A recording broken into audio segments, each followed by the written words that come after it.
भारतीय मूल की अमेरिकी अंतरिक्ष यात्री सुनीता विलियम्स और उनके साथ अंतर्राष्ट्रीय अंतरिक्ष स्टेशन पर फंसे अंतरिक्ष यात्री बुच विल्मोर की धरती पर वापसी की तारीख तय हो गई है। सब कुछ ठीक रहा तो सुनीता विलियम्स और बुच विल्मोर 18 मार्च और 19 मार्च के बीच धरती पर पहुंच जाएंगे।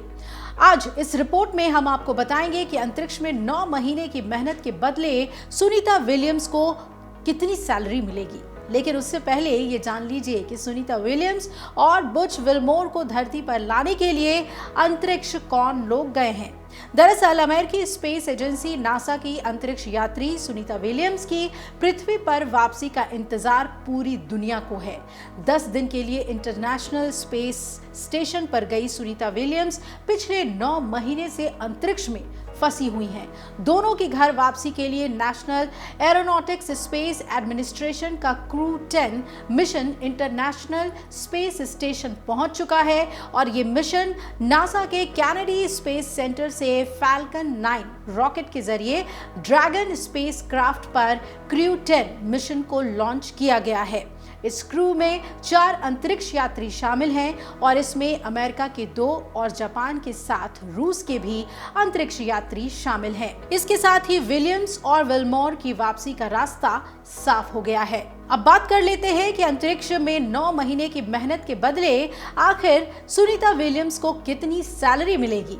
नासा में एस्ट्रोनॉट्स सरकारी कर्मचारी होते हैं और उनके लिए कोई अलग से ओवरटाइम पेमेंट तय नहीं है। उनकी सैलरी GS-15 पे ग्रेड के तहत आती है, जो कि अमेरिका में बड़े सरकारी अधिकारियों को मिलती है।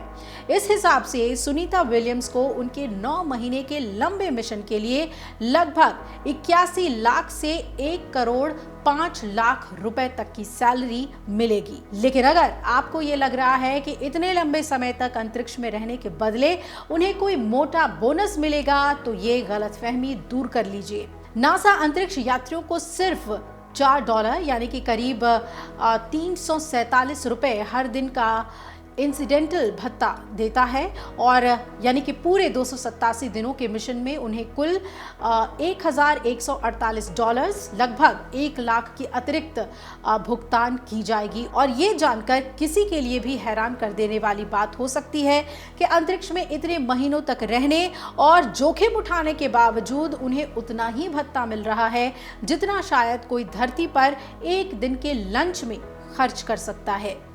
अब ये भी जानिए कि स्पेस क्राफ्ट के साथ खतरे क्या हैं।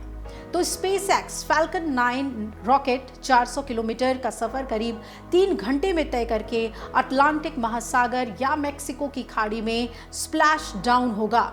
लेकिन धरती पर वापसी इतनी आसान भी नहीं होती। एक्सपर्ट्स के मुताबिक जब ड्रैगन कैप्सूल धरती के वायुमंडल में एंटर करेगा तो उसका एंगल बिल्कुल सही होना जरूरी है। जरा सी भी चूक हो जाने पर कोई बड़ा हादसा हो सकता है और इससे पहले भी स्पेस मिशनों के दौरान एंट्री एंगल गलत होने की वजह से क्रू को मुश्किलों का सामना करना पड़ा है। जानकारी के मुताबिक सुनीता विलियम्स और उनके साथी बुच विल्मोर की जगह अब एनी मैकलेन, निकोल एयर्स, टाकुया अनिशी और किरिल पेस्कोव ISS पर नया मिशन संभालेंगे। अब ये भी जान लीजिए आप कि सुनीता विलियम्स को किस मिशन के लिए भेजा गया था। तो 5 जून 2024 को नासा का Boeing crew flight test mission launch किया गया था और इस मिशन के तहत नासा ने अपने 2 अंतरिक्ष यात्री सुनीता विलियम्स और बैरी बुच विल्मोर को 8 दिन की यात्रा पर भेजा था। दोनों को स्टारलाइनर अंतरिक्ष यान के जरिए मिशन पर भेजा गया था और ये अंतरिक्ष यात्रियों के साथ अंतर्राष्ट्रीय अंतरिक्ष स्टेशन यानी ISS के लिए स्टारलाइनर अंतरिक्ष यान की पहली उड़ान थी। जिस मिशन पर सुनीता और बैरी हैं वो नासा के व्यावसायिक क्रू कार्यक्रम का हिस्सा है। दरअसल नासा का ये लक्ष्य है कि वो अमेरिका के निजी उद्योग के साथ साझेदारी में अमेरिका से अंतर्राष्ट्रीय अंतरिक्ष स्टेशन तक सुरक्षित, विश्वसनीय और कम लागत के मानव मिशन अंतरिक्ष भेजे और इसी उद्देश्य से ये टेस्ट मिशन लॉन्च किया गया था। इस मिशन का लक्ष्य अंतरिक्ष स्टेशन पर 6 महीने के रोटेशनल मिशन यानी कि बारी बारी से मिशन को अंजाम देने की स्टारलाइनर की क्षमता को दिखाना था। लंबी अवधि के उड़ानों से पहले तैयारी को परखने और जरूरी परफॉर्मेंस डेटा जुटाने के के लिए क्रू उड़ान परीक्षण को बनाया गया था। अब ये भी आपके मन में सवाल होगा कि किस वजह से आईएसएस पर ही फंस गई थी सुनीता और बैरी। हालांकि अंतरिक्ष स्टेशन के लिए स्टारलाइनर की उड़ान के दौरान अंतरिक्ष यान के कुछ थ्रस्टर्स ने उम्मीद के मुताबिक प्रदर्शन नहीं किया। थ्रस्टर्स आमतौर पर कम फोर्स वाले रॉकेट मोटर्स को कहा जाता है। थ्रस्टर्स के कमजोर प्रदर्शन के अलावा स्टारलाइनर के हीलियम सिस्टम में कई लीक भी देखे गए और इसके बाद नासा और बोइंग ने अंतरिक्ष यान के बारे में एक व्यापक डेटा विश्लेषण के जरिए जानकारी जुटाई और इस जांच में अंतरिक्ष शटल कोलंबिया दुर्घटना के बाद स्थापित हुए संगठन शामिल थे।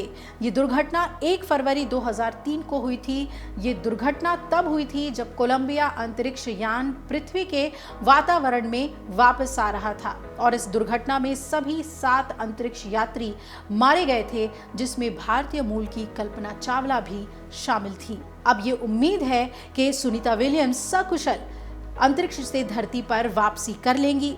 अगर आप ये वीडियो YouTube पर देख रहे हैं तो हमारे चैनल को सब्सक्राइब कर बेल आइकन दबाएं और Facebook पर देख रहे हैं तो हमारे पेज को लाइक करें। 8 मिलियन प्लस सब्सक्राइबर, आपके इस भरोसे के लिए बहुत धन्यवाद।